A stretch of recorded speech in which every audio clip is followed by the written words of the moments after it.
Hello, podcast listeners. We know podcasts are a great way to catch up on a program that you may have missed on KSJE, and it's provided as a free service of this radio station. But you know, KSJE is now listener-supported, and so while you enjoy this podcast, we hope that you'll also take some time to join KSJE. Become a member today. It's quite easy to do. Just go to our website at ksje.com/support and pick the level of support that best matches your budget. Thanks again for listening. Here's your podcast. Continuing our coverage of the candidates who are running in the Republican primary for San Juan County Sheriff on June the 2nd. We're talking with Ken Christesen, Republican candidate for San Juan County Sheriff. Mr. Christesen, it's great to see you. Welcome back to KSJE. Well, thank you, Scott. Good to be here. Thank you for coming in to talk about your campaign. You were sheriff for 2 terms already in San Juan County, and I think you were enjoying retirement, and then something happened, and you thought, let's be sheriff again. Well, walk me through that process. So I did almost 30 years with the sheriff's office. Right. I was sheriff from 2011 to 2018. Mm-hmm. I retired. I had no intentions of actually running again. But as I sat on the sidelines and watched, a lot of bad things were happening. Catch and release took hold. Violence was growing. The attack on police officers, taking away their qualified immunity, those types of things actually really got my ire. And so I had a lot of guys at the sheriff's office that asked me to come back. And they're all working there, and a bunch of retired guys that asked me to come back. So I thought about it, and I decided I would, because I'm just too young to sit back in a rocking chair and let the grass grow around me. Gotcha. And so there are some things that you feel you can do at the sheriff's office to maybe push back against some of these things that you see happening in the state and the country, it sounds like? Well, the state and our county, yes, absolutely. Okay. First of all, we got to stop this catch and release. Catch and release is driven the crime rate up dramatically. When that originally happened, it was a constitutional amendment that we all voted for, and I voted for it, because it was to keep violent felons in jail. Correct. And the little misdemeanors and stuff that happened, to let them go without paying a bond. And we're all for that. And we don't want to keep people in jail just because they don't have money. But what's happened is we voted that in, and our Supreme Court of New Mexico, one in particular, Charlie Daniels, already had this in mind, and he pushed for this thing.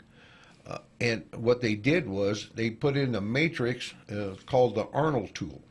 The Arnold tool absolutely doesn't allow us to keep people in there, because the restrictions on the judges are so much that they just let everybody out. And it's over and over again. These people, there's no justice for those people that are victims. This continues, and each time those people get more violent. So that's a big deal to me. Sure. So we have to stop that. And how do we do it? We either have to have a constitutional amendment, which is really hard to do, or we can get the Supreme Court in New Mexico to change the rules. Because we have a good amendment in place, let's change the rules and let these judges hold these criminals accountable. Got it.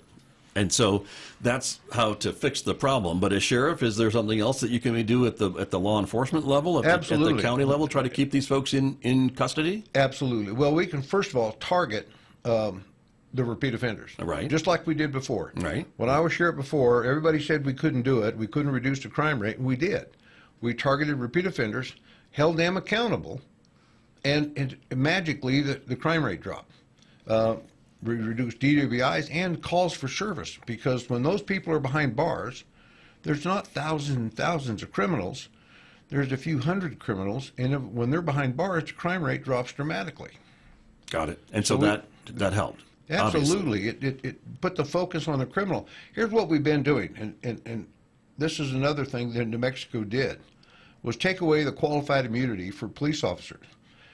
We're actually handcuffing police officers and letting the criminals go free.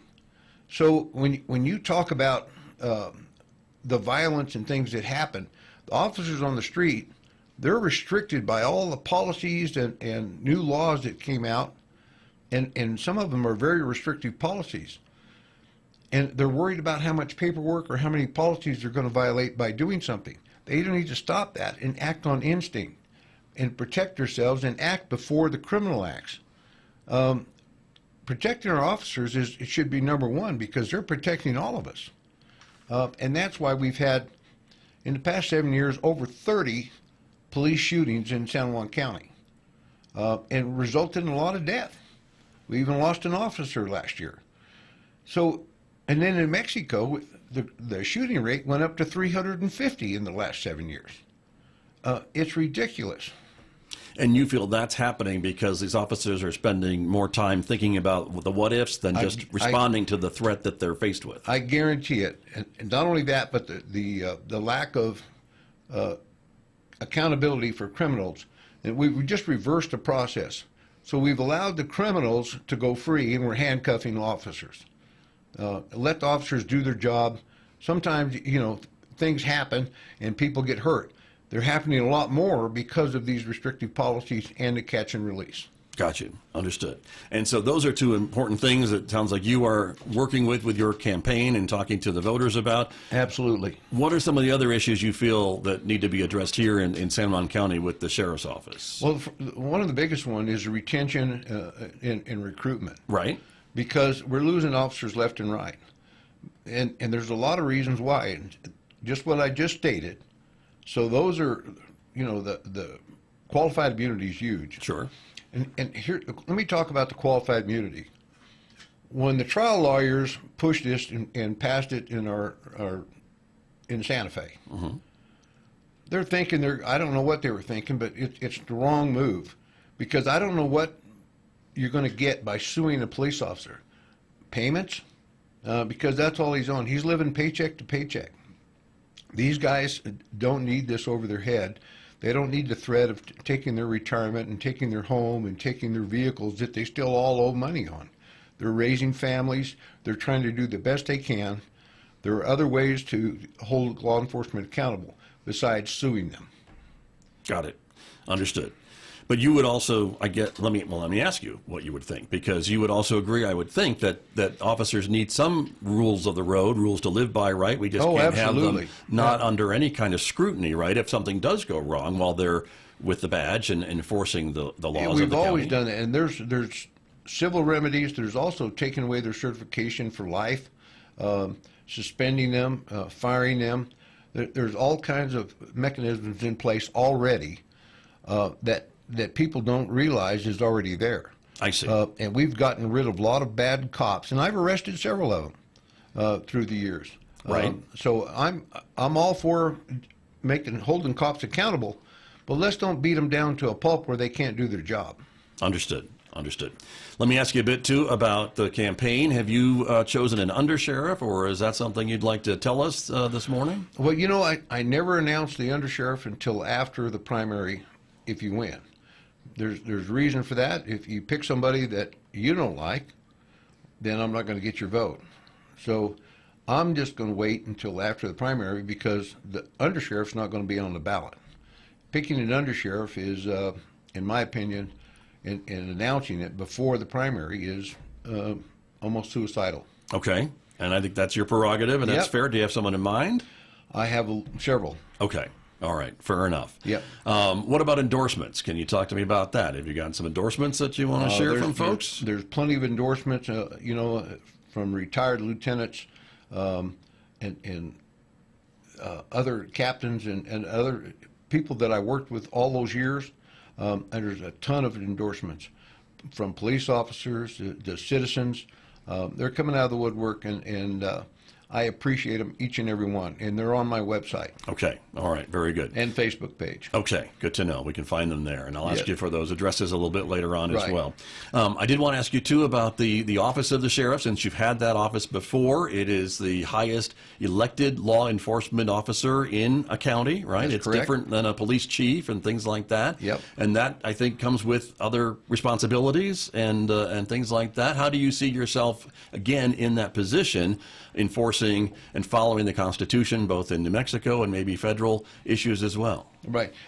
Those things are really pretty easy. The Constitution is clear. It is the cornerstone of our entire country. And then New Mexico's Constitution, a lot of people don't even read New Mexico Constitution. In fact, the last time I was sheriff, I was one of 2 sheriffs in the entire state that were actually bonded. And the Constitution of New Mexico says that all elected officials must be bonded.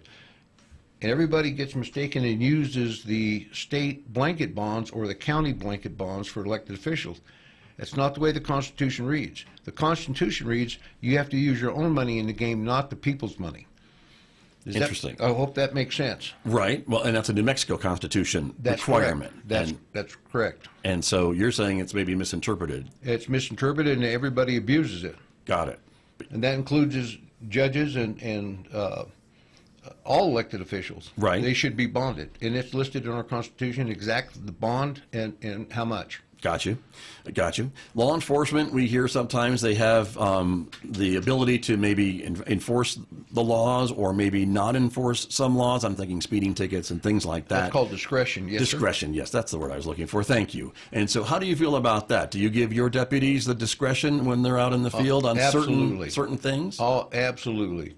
When it comes to traffic, listen, it's all about compliance. We want people to be compliant. And there's no hard written rule that we're going to do it and just give everybody a ticket. Tickets aren't the answer. Compliance is. And sometimes if somebody's driving down the road, they see a police car, they'll slow down and obey this time. Sometimes they see somebody getting pulled over, they'll be compliant. But sometimes you have to give people, you pull them over, maybe a warning will fix them. But other times, maybe they need a handful of tickets if they're driving recklessly and endangering everyone else. But the sheriff's office has never been about tickets. We're about enforcing the law, keeping people safe, civil service. There's a lot to that. And one of the things that during my first 2 terms, I was president of the New Mexico Sheriff's Association for 5 years. That's 3 terms. I elected to go out early and not finish this third 2-year term. Okay. And we were able to get all the sheriffs together in every legislative session. We went through every pre-filed bill and we voted on it that affected law enforcement in our communities. Mm-hmm. And we either supported it or opposed it. And that leadership in the New Mexico Sheriff's Association is gone. They're non-existent. Nobody's down there in Santa Fe fighting as a group of people. That's 33 sheriffs that should be united in law enforcement. And we talked about some of those issues earlier, right? Absolutely. That's exactly what you're talking about. And we've allowed this to keep building, and people have been complacent. You talked about chiefs and sheriffs. Yeah. Chiefs can't go out and say what they want because they're working for a manager and a council and a mayor. And so they have to follow whatever that non-controversial decisions that those people make. Sheriffs can be controversial and say what the truth is, and they can go after it. But here's the deal. If we're going to change things in New Mexico, we're going to put criminals behind bars and protect our police officers, we need every mayor, every city councilman, every commissioner, every probate judge, everybody to stand up and say enough of the crime. Let's reduce crime. And we haven't been doing it. Right. You haven't heard anyone say that. Sure. But still, you're a politician, or you have to be a little bit, right, if you're running in elections. So there's a little bit of that, too, isn't there? There's a little bit of political stuff in there, but it's about upholding the law and protecting people. That's what it comes down to. It's about public safety. So if we're going to concentrate on public safety, that's where we need to be, and following the Constitution. Got it. And just real quick, with just a couple minutes remaining this morning, you've got some good relationships with the other entities in San Juan County, with Absolutely. the cities? Absolutely. Right? I've always had great partnerships, not only with the cities, but with the state police, the federal agencies. In fact, in years past, I've gotten awards from the FBI and ATF and DEA and Homeland Security. And so I appreciate all those. Very good. Well, as I said, just a few minutes remaining this morning, Ken Christesen. So folks want to learn more about your campaign and more about you. What's the best way to do that? Well, on my card and stuff, my website. Right. I'll put it up Ken there. Christesen for sheriff. All right. There it is. Here's the back of it there. I don't know if you can see that. We can. Right there's your phone number. It's phone number, but there also is the website and Facebook page. and my email address. Ken Christesen for sheriff.com. Yep. Is the number. Watch how you spell that. I've been learn about that as well. And the phone number again for the radio audience is 505-320-1193. Thank you very much. Thank you, Ken Christensen. Good to talk to you. Good to talk to you, Scott. You're welcome. Did you enjoy that podcast? We hope that you did. And if you did, share it with your friends. And if you really want to keep podcasts like this coming, please support KSJE. You can do it easily online at ksje.com.